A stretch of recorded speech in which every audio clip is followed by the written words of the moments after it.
నమస్తే, welcome to CM today. నేను మీ మధు. ఆంధ్రప్రదేశ్ లోకి కూటమి ప్రభుత్వం అధికారంలోకి వచ్చి ఆల్రెడీ 1 ఇయర్ దాటిపోయింది. అయితే ఆంధ్రప్రదేశ్ లో 175 నియోజకవర్గాలు ఉన్నాయి. ఈ 175 నియోజకవర్గాలకు గాను వారి వారి ఎమ్మెల్యేల పనితీరు ఏ విధంగా ఉంది, ఈ 1 ఇయర్ పరిపాలన ఏ విధంగా సాగింది అనే విషయాలపై కొన్ని సర్వేలు అయితే వెలువడ్డాయి. అయితే ఇప్పుడు మనం ప్రముఖంగా చాణక్య సర్వే గురించి అయితే చెప్పుకుందాం. అయితే చాణక్య సర్వే తిరుపతి నియోజకవర్గం గురించి ఏం చెబుతుంది, తిరుపతి నియోజకవర్గం యొక్క గ్రాఫ్ పర్సెంటేజ్ ఏ విధంగా ఉంది అనే విషయాల గురించి అయితే మనం తెలుసుకుందాం. వీడియోని ఎక్కడ స్కిప్ చేయకుండా చాలా జాగ్రత్తగా వినండి. తిరుపతి ఈ పేరు వినగానే కోట్లాది మంది ప్రజల మనసులో మెదిలేది ఒక్కటే ఒకటి, అదే ఆ శ్రీవారి దివ్య స్వరూపం. ఆధ్యాత్మికతకు నిలయమైన ఈ పవిత్ర నగరం రాజకీయాలకు కూడా ఒక కేంద్రంగా మారిందని చెప్పొచ్చు. ఎంతో మంది రాజకీయ నాయకుల ప్రస్థానాలు ఇక్కడి నుంచి మొదలయ్యాయి, ఇక్కడే ముగిసిపోయాయి కూడా. అలాంటి వారిలో ఆరణి శ్రీనివాసులు కూడా ఒకరు. అయితే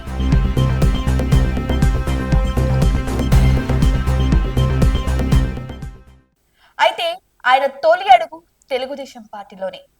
అరణి శ్రీనివాసులు రాజకీయ జీవితం తెలుగుదేశం పార్టీతోనే మొదలయ్యిందని చెప్పొచ్చు. ఆయన పార్టీలో సుదీర్ఘకాలం పనిచేసి తన విధేయతను, రాజకీయ నైపుణ్యాన్ని నిరూపించుకున్నారు. అయితే 2009 ఎన్నికల సమయంలో ఓ కొత్త మార్పు అయితే చోటు చేసుకుంది. అప్పటికి సినీ నటుడు చిరంజీవి స్థాపించిన ప్రజారాజ్యం పార్టీలో చేరి చిత్తూరు నియోజకవర్గం నుంచి ఎమ్మెల్యే అభ్యర్థిగా పోటీ చేశారు శ్రీనివాసులు. ఎన్నికల్లో ఆయన తన సమీప ప్రత్యర్థి సికే బాబుపై కేవలం 1500 ఓట్ల స్వల్ప తేడాతో ఓడిపోయారు. ఆ తర్వాత ప్రజారాజ్యం పార్టీ కాంగ్రెస్ లో విలీనం కావడంతో శ్రీనివాసులు తిరిగి తెలుగుదేశం పార్టీలోకి చేరిపోయారు. పార్టీ ఆయనకు చిత్తూరు జిల్లా అధ్యక్షుడిగా కీలక బాధ్యతలు కూడా అప్పగించింది. ఇక చూస్తే 2014 ఎన్నికల్లో టీడీపీ టికెట్ ఆశించి దక్కకపోవడంతో ఆరణి శ్రీనివాసులు పార్టీకి రాజీనామా చేసి ఏప్రిల్ 8, 2014న వైఎస్ఆర్ కాంగ్రెస్ పార్టీలో చేరారు. అదే ఎన్నికల్లో చిత్తూరు నియోజకవర్గం నుంచి వైఎస్ఆర్సీపీ అభ్యర్థిగా పోటీ చేసి అప్పటి టీడీపీ అభ్యర్థి అయిన డిఏ సత్యప్రభ చేతిలో 6799 ఓట్ల తేడాతో ఓటమి పాలయ్యారు.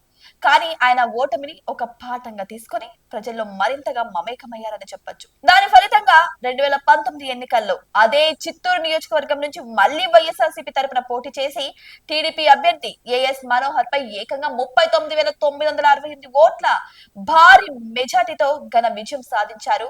ఇక అంతటి భారీ మెజార్టీతో ఘన విజయం సాధించిన ఎమ్మెల్యేలో తొలిసారి ఎమ్మెల్యేగా ఆయన అసెంబ్లీలో అడుగుపెట్టారు.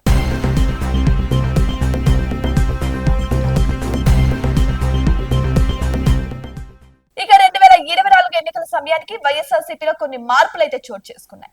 చిత్తూరు ఎమ్మెల్యేగా ఉన్న ఆరణి శ్రీనివాసులకు బదులుగా మేడా రఘురామిరెడ్డిని చిత్తూరు ఇన్ఛార్జిగా నియమించారు వైసీపీ పెద్దలు. అయితే శ్రీనివాసులను రాజ్యసభకు పంపుతామని పార్టీ అధిష్టానం హామీ ఇచ్చింది. కానీ అది ఆ మాట మీద నిలబడలేదు అప్పటి వైసీపీ అధినేత జగన్మోహన్ రెడ్డి. దీంతో నిరాశ చెందిన ఆయన 2024 మార్చి 6న వైసీపీకి రాజీనామా చేసి మరుసటి రోజే అంటే మార్చి 7న మంగళగిరిలోని జనసేన కార్యాలయంలో పవన్ కళ్యాణ్ సమక్షంలో జనసేన పార్టీలో చేరారు. అప్పుడు జనసేన తీర్థం పుచ్చుకున్నారని చెప్పొచ్చు.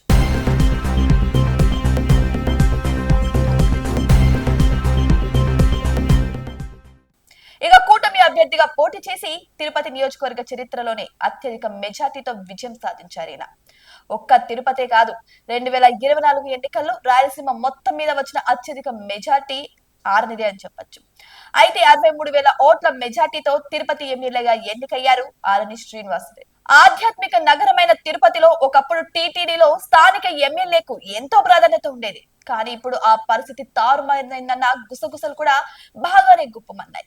ఇక వైసీపీ హయాంలో తిరుపతి ఎమ్మెల్యేగా ఉన్న భూమన కరుణాకర్ రెడ్డిని 2 సార్లు టీటీడీ పాలక మండలిలో ప్రత్యేక ఆహ్వానితులుగా నియమించారు. ఆ తర్వాత ఆయన టీటీడీ చైర్మన్ గా కూడా బాధ్యతలు చేపట్టారు.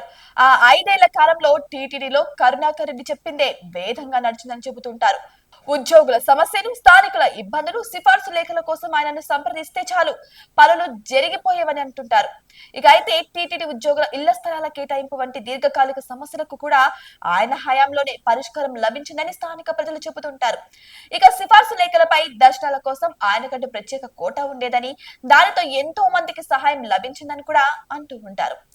ఇక అయితే కూటమి ప్రభుత్వం అధికారంలోకి వచ్చాక స్థానిక ఎమ్మెల్యేగా ఉన్న ఆరణి శ్రీనివాసుల పరిస్థితి పూర్తిగా మారిపోయిందన్న చర్చ జరుగుతుంది. జనసేన పార్టీ అధికార కూటమిలో కీలక భాగస్వామి అయినప్పటికీ తిరుపతి నియోజకవర్గ చరిత్రలోనే అత్యధిక మెజార్టీ సాధించిన ఆయనకు టీటీడీలో పరపతి లేకుండా పోయిందన్న ఆవేదన ఆయనలో వ్యక్తమవుతుందని చాలా మంది చెబుతున్నారు. ఇక ముఖ్యంగా తిరుపతి నియోజకవర్గ ప్రజలకు టీటీడీతో ఎక్కువ అనుబంధం ఉంటుంది. కానీ స్థానిక ఎమ్మెల్యే ఉన్నా పనులు జరగడం లేదని, చిన్నపాటి సమస్యలు కూడా పరిష్కారం కావడం లేదని స్థానికులు అసంతృప్తి వ్యక్తం చేస్తున్నారట. ఇక కూటమి ప్రభుత్వం నియమించిన టీటీడీ పాలక మండలిలో తిరుపతి ఎమ్మెల్యేకు స్థానం దక్కలేదట. దీంతో పాలన వ్యవహారాల్లో ఆయన జోక్యం చేసుకునే అవకాశం లేకుండానే పోయింది.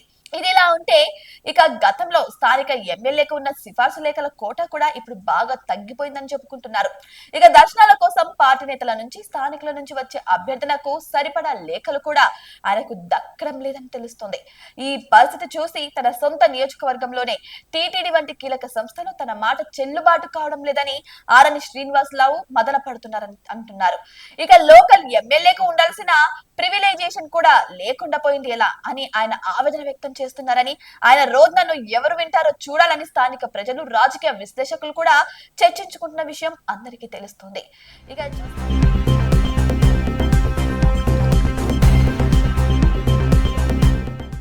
ఇక చూసుకుంటే తిరుపతిలో గ్రూపు రాజకీయాలు కూడా మొదలయ్యాయట. అయితే కూటమి ప్రభుత్వం ఒక పథకం మీద ఇక ఒకటే స్టెప్ తీసుకోవాలని చెప్పి ఇక కూటమిగా ఏర్పడి అధికారంలోకి అయితే రావడం అయితే జరిగింది. ఇదే విషయమై అక్కడ తిరుపతిలో కూడా టీడీపీకి అంతేకాకుండా ఇటు జనసేనకు కూడా పొత్తు కుదరడం లేదని చెబుతున్నారు. పచ్చగడ్డి వేసినా సరే భగ్గుమనే అంత పగ ప్రతీకారాలు వారి మధ్య ఏర్పడ్డాయని కూడా అక్కడ గుసగుసలాడుతున్నారు. ఇక చూసుకుంటే ఎప్పటి నుంచో టీడీపీకి ఇన్ఛార్జ్ గా వ్యవహరిస్తున్న సుగుణ విషయంలో అయితే ఇది చాలా ఘోరంగా ఉందని చెబుతున్నారు. అయితే దీనికి ఒక ఎగ్జాంపుల్ ఏంటంటే రీసెంట్ గా ఇక నారా చంద్రబాబు నాయుడు మనవడి యొక్క పుట్టినరోజు సందర్భంగా తిరుపతికి వెళ్లారు కుటుంబ సమేతంగా.